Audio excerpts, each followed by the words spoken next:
Oi pessoal, tudo bom?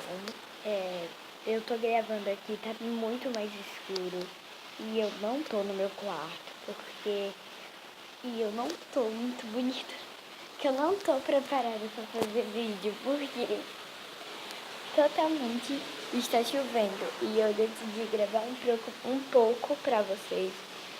Minha voz de manhã é meio, sei lá, eu tô tipo, feliz que tá chovendo, mas preocupada ao mesmo tempo.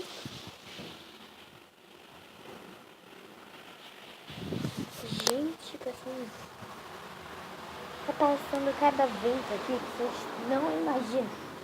Eu tô tão preocupada, mas tão preocupada. Para que eu não sei o que fazer. Peguei, bem, acordei agora. Gente, agora. Tipo, vou escovar meus dentes. Eu vim ver o que é. Gente do céu! Que frio! Ah, tá descendo o ar.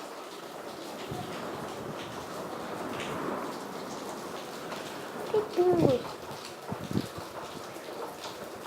Tem pingueira! Gente! Tô impressionada com essa casa. É minha casa, hein? Credo do céu, gente! Tá tendo pingueira!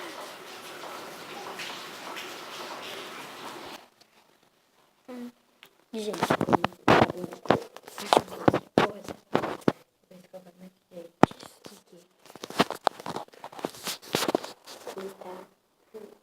Já volto com vocês para dar mais notícias da chuva, se acontecer alguma coisa, tá bom?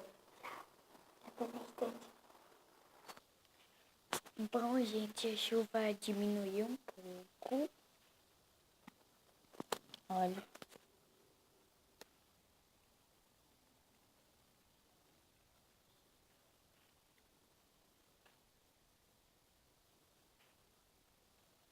Vamos lá ver aqui.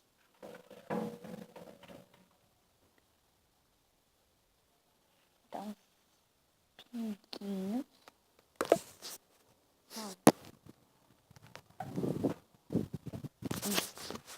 Agora eu vou enxugar vocês, né? Eu vou dar uma olhada todos vocês. Peraí, tá?